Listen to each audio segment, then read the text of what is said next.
Sanctus, Sanctus,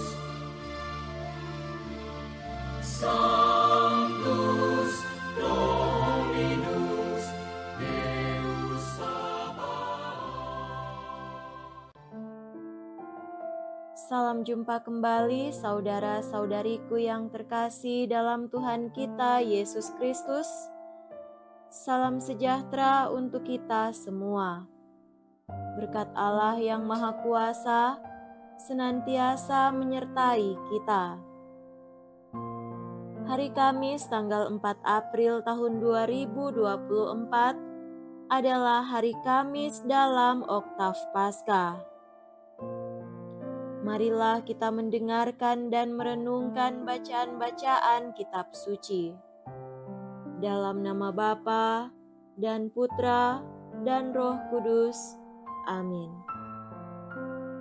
Bacaan pertama dari Kisah Para Rasul bab 3 ayat 11 sampai 26. Petrus dan Yohanes menyembuhkan seorang yang lumpuh.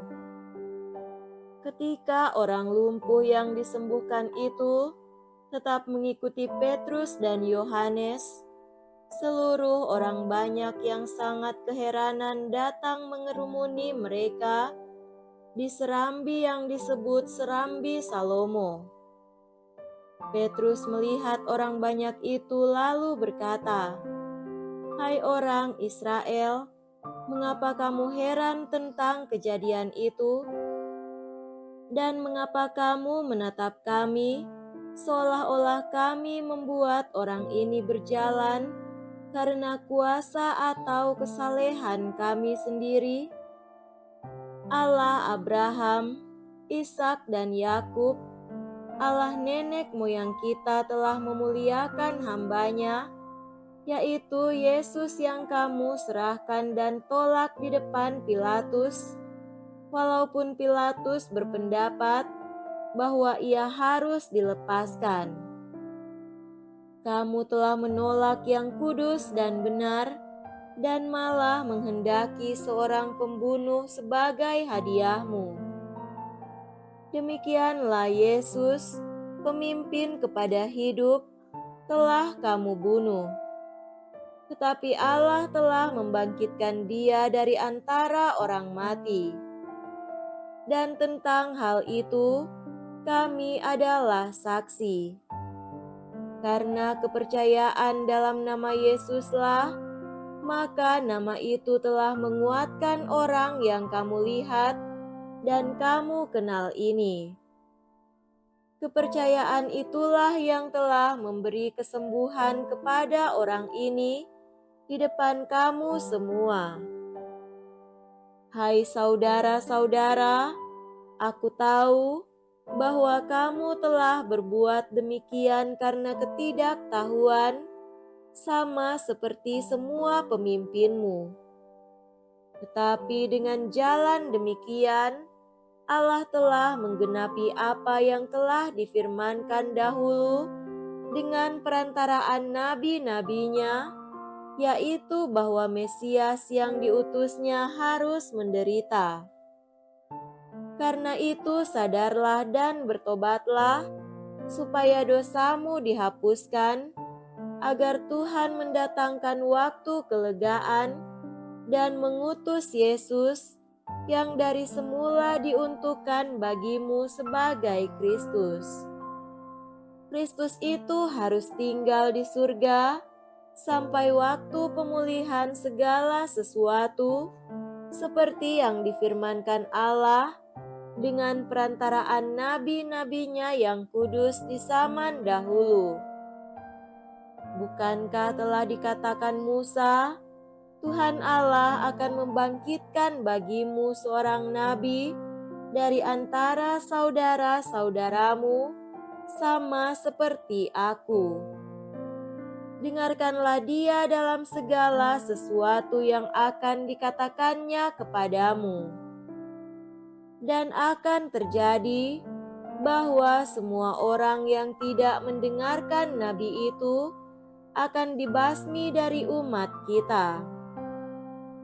Dan semua nabi yang pernah berbicara, mulai dari Samuel dan sesudah dia, telah bernubuat tentang zaman ini. Kamulah yang mewarisi nubuat-nubuat itu dan mendapat bagian dalam perjanjian yang telah diadakan Allah nenek moyang kita ketika Ia berfirman kepada Abraham, "Oleh keturunanmu, semua bangsa di muka bumi akan diberkati, dan bagi kamulah pertama-tama Allah membangkitkan hamba-Nya dan mengutusnya kepada kamu, supaya Ia memberkati kamu dengan memimpin kamu masing-masing kembali dari segala kejahatanmu." Demikianlah sabda Tuhan. Syukur kepada Allah.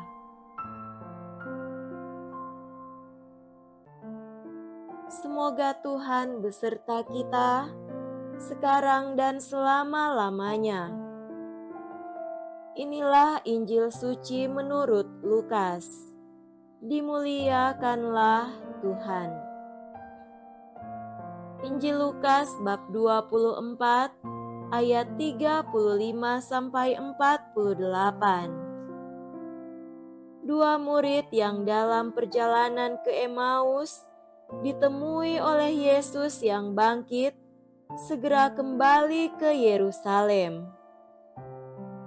Mereka menceritakan kepada saudara-saudara apa yang telah terjadi di tengah jalan dan bagaimana mereka mengenali Yesus pada waktu Ia memecah-mecahkan roti. Sementara mereka bercakap-cakap tentang hal itu, Yesus tiba-tiba berdiri di tengah-tengah mereka dan berkata, "Damai sejahtera bagi kamu." Mereka terkejut dan takut karena menyangka bahwa mereka melihat hantu. Akan tetapi, Yesus berkata kepada mereka, "Mengapa kamu terkejut? Dan apa sebabnya timbul keraguan-raguan di dalam hatimu? Lihatlah tangan dan kakiku, aku sendirilah ini. Rabahlah aku dan lihatlah, karena hantu kan tidak ada daging dan tulangnya, seperti yang kamu lihat ada padaku." Sambil berkata demikian, Ia memperlihatkan tangan dan kakinya kepada mereka. Dan ketika mereka belum juga percaya karena girang dan masih heran, berkatalah Yesus kepada mereka, "Adakah padamu makanan di sini?" Lalu mereka memberikan kepadanya sepotong ikan goreng. Ia mengambilnya dan memakannya di depan mata mereka. Yesus berkata kepada mereka, "Inilah perkataan yang telah kukatakan kepadamu ketika aku masih bersama-sama dengan kamu, yakni bahwa harus digenapi semua yang ada tertulis tentang aku dalam kitab Taurat Musa, kitab nabi-nabi dan kitab Mazmur."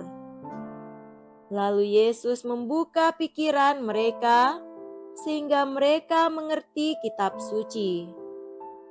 Katanya kepada mereka, "Ada tertulis demikian, Mesias harus menderita dan bangkit dari antara orang mati pada hari yang ketiga.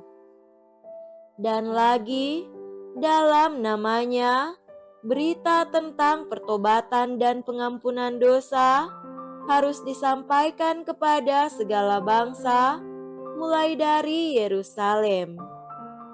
Kamu adalah saksi dari semuanya ini." Demikianlah sabda Tuhan. Terpujilah Kristus.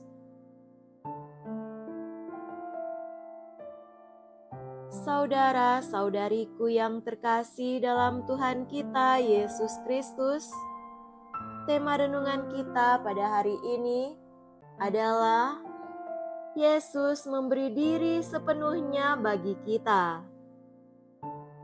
Kehidupan yang kita peroleh adalah sebuah anugerah. Kita memelihara kehidupan badan kita dengan makan makanan yang bergizi, mengelola hati dan pikiran kita, serta menjadikan diri kita sebagai berkat. Makanan jasmani membuat fisik kita bertumbuh menjadi lebih baik agar kita mampu beraktivitas dan menjalani hidup kita dengan sukacita dan kegembiraan.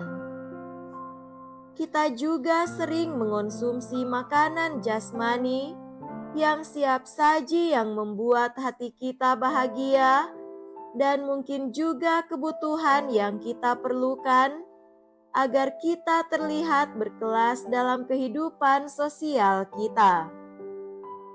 Saat Yesus menampakkan diri kepada 2 murid Emmaus, hingga peristiwa pemecahan roti oleh Yesus, membuka mata para murid dan mereka mengenal Yesus.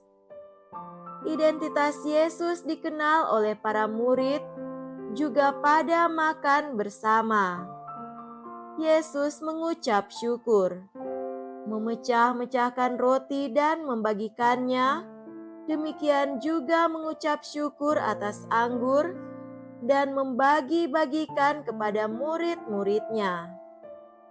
Itu adalah peristiwa iman yang mau menegaskan bahwa Yesus memberi tubuh dan darahnya sebagai makanan dan minuman surgawi yang menyelamatkan, bukan sekedar makanan jasmani yang kita konsumsi, apalagi makanan siap saji yang sering kita sukai. Pengorbanan Yesus adalah pengorbanan tubuh dan jiwa, suatu makanan yang sifatnya bukan instan yang gampang rusak, tetapi makanan kehidupan kekal. Pengorbanan berat sampai kayu salib adalah pengorbanan kasih yang tak terbalaskan oleh kita manusia, sekalipun dengan menggunakan teknologi tinggi ciptaan manusia. Kasih Kristus menutup segalanya dan menuntun kita kepada kehidupan. Yesus memperkenalkan dirinya, menunjukkan dirinya, menampakkan dirinya sesudah bangkit untuk memberi jaminan kehidupan abadi yang dijanjikan kepada kita. Ia menegaskan identitasnya dengan menunjukkan semua bekas luka di tubuhnya agar meyakinkan kita bahwa pengorbanan kasihnya sungguh besar dan kekal. Saudara-saudariku terkasih, merenungkan hal itu, marilah kita melihat sisi pengorbanan Kristus yang sehabis-habisnya sebagai tanda cinta yang takkan pernah terhapuskan, bahkan oleh waktu sekalipun. Yesus memberi segalanya untuk kita dan meninggalkan amanat Ekaristi untuk kita rayakan di dalam kehidupan kita. Yesus mengajak kita untuk setia menyambut tubuh dan darahnya dalam Ekaristi sebagai jalan yang membawa pemurnian diri menuju keselamatan.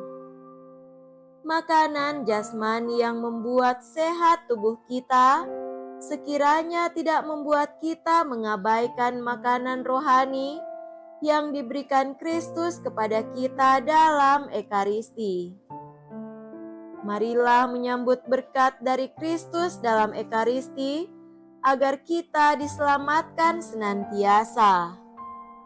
Semoga demikian. Amin. Dalam nama Bapa dan Putra dan Roh Kudus. Amin.